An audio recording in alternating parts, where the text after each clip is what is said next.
Okay, welcome back to another Boyd's blog. And after several requests from some people at work and me bragging about it, I've been told I should do a 6-minute cooked breakfast. That's right. If you love a cooked breakfast, and I certainly do, but time's always of an essence in the morning, difficult to get up, and as you can tell by my voice, a big one last night, so you don't want it too stressed. So, why don't we get into it right now? I'm going to show you how to make this. We're going to try and do this in one shot, so there's no editing or anything like that. You can see it's all happening. One thing I have done is I will tell you what we've done is we've already boiled the water, okay? So if you come over here, all we've done is we've filled this up with water and we've boiled it. While it was boiling, I have grabbed the bits and pieces that you saw in the earlier shot, what we need for it. So I'm going to show you the clock now. And I'm going to go, right, okay, it's whatever that time is, 25 to 9. So here we go, 25 to 9, we've rock and rolled. The kettle's boiled and I poured the kettle into this pot. Okay, the water was already boiling, so of course it took no time at all to get that organised. So that's now already boiling. And I've got my other bits and pieces out while the kettle was boiling in there. So I've got my bacon here, my toast here. Now, I do my bacon in the microwave oven, so we're going to stick that in there. Just like that for a sec. We'll whack the toast down, and now this is boiling. This is the trick. We're going to turn that down just a touch to about halfway. Then we're going to get a little bit of vinegar. Don't put the vinegar in straight away. Right to the very moment before you put the eggs in. Right. So we're going to get these 2 eggs, and what I like to do, I hope we get it right this time, is I try not to get too much white in there. That's a personal preference. You might like a lot of white. Again, we're just going to cut that off, that little bit. See, I've left that little bit of white there. Now we're just going to take this, put that there for a sec, and then we're going to put the vinegar in. We're going to just get about this much vinegar. Just a splash, you don't want to overdo it, you don't want it to taste like fish and chips. So we're going to put that in there, crank that back up again, because of course the vinegar has cooled the water a touch, so we just bring that back up to boil and gently lower that in. Bingo. So, get that up to just under full rock and roll on the gas mark there. And right, now it's over to this. This is already cooking. We've got the bacon in the microwave, so we're going to kick that in the guts. And then I'll put that in for about 2 minutes. 2 minutes. You might not see that on the screen. And go. That's doing its funky thing there. The toast is in, this is in. I mentioned to you earlier that the water has already boiled in the kettle, and I've saved myself enough to now finish off my cup of coffee. So we've made our cup of coffee, pour the water in there, and we just sit back and relax and watch and have a look at the clock. We've only been going for about 2 minutes. Everything's going along nicely. So while we're waiting, we're going to get our plates and bits and pieces. Of course, the plate's already out for the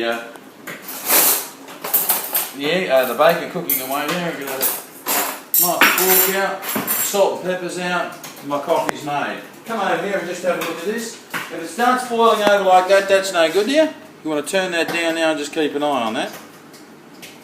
Now, I like my eggs a little bit 50-50, so a little bit firm, a little bit runny. And this is just a bit of trial and error, guys, on how intense you have the heat with this. Obviously, the longer it is in there for, regardless, the harder it's going to go. So you've got to get this timed. I've got this nailed down pretty well right now. So let's get rid of our rubbish, clean as we go. In the bin. This can go in here. We'll wash that up. I like to wash up as I go. As you can see, last night's plates are still there, ready to be put away. We're almost ready to go here, folks. Fair income. There's the toast. We've got about 30 seconds left on this. At 30-second mark, I'm just going to check that. That's not bad. I'm just going to keep that going for another couple of seconds. So that's got about a half a minute to go. My coffee's there. That's there. The eggs are ready to go, guys. Look at that. That's perfect. So I'm going to get the special spoon that I didn't show you that I've got. Any spoon with holes in is good. Yeah, that's chugging along nicely. The tricky thing with eggs, of course, is that they do tend to cook whether it's boiling or not. So the longer there you go, folks. So we're just going to get that out. Thank you, my faithful assistant. I don't take butter with my my bacon. So that bacon's just about right. Just about right. You know what? I'm just going to put that in for another 10 seconds. 10 seconds. I just like a little bit of crunchiness in my bacon. The toast now is ready to go. That's perfect. Just going to let that cool there. This is brought up to the boil again. There we go. Done. Right. Thank you, Robert. Yeah, that's it. Just a bit of crunchiness around the edges. Drop those on top of that like that. And what I didn't do today, of course, is I didn't do the baked beans. If you want baked beans, this doesn't take any longer. All you do is get a little bowl, right, like the one we used to put the eggs in. That right there. Put a half a can of baked beans in and put that in with the bacon. It doesn't take any extra time. If you had the baked beans, I didn't do that today because the shopping hasn't turned up yet. Your eggs are now ready. Drop them on top like that. And that's it, folks. It couldn't be simpler. I'm starting to sound a bit like Katie, who made it work. But there you go. It just couldn't be simpler. There you go. Over here, right down to our condiments. A bit of cracked pepper. I'm smashing it out now, guys, because I'm telling you I'm starving. Alright, there's that. Bit of salt, if you like salt with it. It's up to you. And I personally like something a little bit. It's just makes it fantastic. Bit of Liam Perrins Worcester sauce, it says on the back here, adds instant richness to every meal. So we'll get into a bit of that. Make sure you give this a shake if you're into it because it all settles at the bottom. Copping optic at that, guys. Exactly 6 minutes. Look. Anyway, enjoy.